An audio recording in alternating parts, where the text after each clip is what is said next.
वक्रतुंड महाकाय सूर्यकोटी समप्रभ निर्विघ्नं कुरु मे देव सर्व कार्ये सर्वदा. नुकताच आपल्या सगळ्यांच्या घरी सुंदर असा बाप्पाचा आगमन सोहळा झाला. तर त्याच निमित्ताने मी एक अष्टविनायकाची सिरीज सुरू करतेय. तर या अष्टविनायकाच्या सिरीज मध्ये नेमकं काय असणार आहे बरं? तर या अष्टविनायकाच्या सिरीज मध्ये मी प्रत्येक बाप्पाची कथा तुम्हा सगळ्यांसमोर घेऊन येते. तर अष्टविनायकातील पहिला गणपती हा मोरगावचा मोरेश्वर. या गणपतीस श्री मयुरेश्वर असेही म्हणतात. श्री मयुरेश्वराचे हे स्वयंभू व आद्यस्थान आहे. प्रत्येक घरात म्हटली जाणारी सुखकरिता दुःखहर्ता ही आरती श्री समर्थ रामदास स्वामींना ह्याच मंदिरात स्फुरली असे म्हटले जाते. चला तर मग ऐकूया मोरगावच्या मोरेश्वराची कथा. फार प्राचीन काळी गंडकी नगरीत चक्रपाणी नावाचा राजा राज्य करीत होता. त्याने सूर्याची उपासना करून त्याला एक मुलगा प्राप्त झाला. त्याने त्याचं नाव सिंधू असे ठेवले. सिंधूनेही सूर्याची उपासना करून त्याने अमरत्वाचा वर मिळवला. त्यामुळे सिंधू उन्मत्त झाला, त्याला गर्व झाला. त्याने त्रैलोक्यावर हाहाकार माजवला. त्याने पृथ्वी जिंकली. इंद्राच्या अमरावतीवर त्याने स्वारी केली. इंद्राचा अगदी सहज त्याने पराभव केला. त्याने स्वर्ग व्यापला.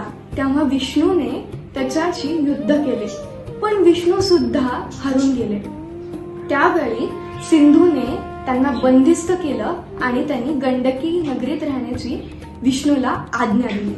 त्यावेळी सिंधूने सत्यलोक आणि कैलास लोकावर स्वारी केली.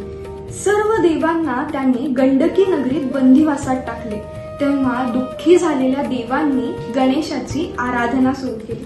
प्रसन्न झालेल्या गणेशाने देवांना आश्वासन दिले, मी लवकरच पार्वतीच्या पोटी मयुरेश्वर या नावाने अवतार घेईन व तुमची सिंधूच्या चाचातून सुटका करेन. पुढे भाद्रपद शुद्ध चतुर्थीला पार्वती गणेश पूजन करीत असताना ती मूर्ती सजीव झाली. ती बालकाचे रूप घेऊन पार्वतीला म्हणाली, आई मी तुझा पुत्र होऊन आलोय. त्याच वेळी गंडकी नगरीत आकाशवाणी झाली, सिंधू राजा तुझा पराभव करण्यासाठी गणेशाने अवतार घेतला आहे. गणेशाचे व सिंधूचे प्रचंड युद्ध झाले. गणेशाने एका मोरावर बसून युद्ध करू लागला. त्याने कमलासुराचा वध केला. कमलासुराच्या शरीराचे त्याने 3 तुकडे करून तिन्ही दिशेंना फेकले. कमलासुराच्या मस्तकाचा भाग जिथे पडला ते ठिकाण म्हणजे मोरगाव क्षेत्र. मग गणेशाने सिंधू राजाचा पराभव केला व सर्व देवांना मुक्तता केली. तेथेच गणेश भक्तांनी विनायकाच्या मूर्तीची स्थापना केली. मोरावर बसून सिंधूचा त्याने पराभव केला म्हणून त्याला मयुरेश्वर किंवा मोरेश्वर म्हटलं जातं व त्या स्थानाला मोरगाव असे नाव देण्यात आले. कशी वाटली आजची तुम्हाला कथा? आवडली असेल तर नक्की लाईक करा. धन्यवाद. गणपती बाप्पा मोरया.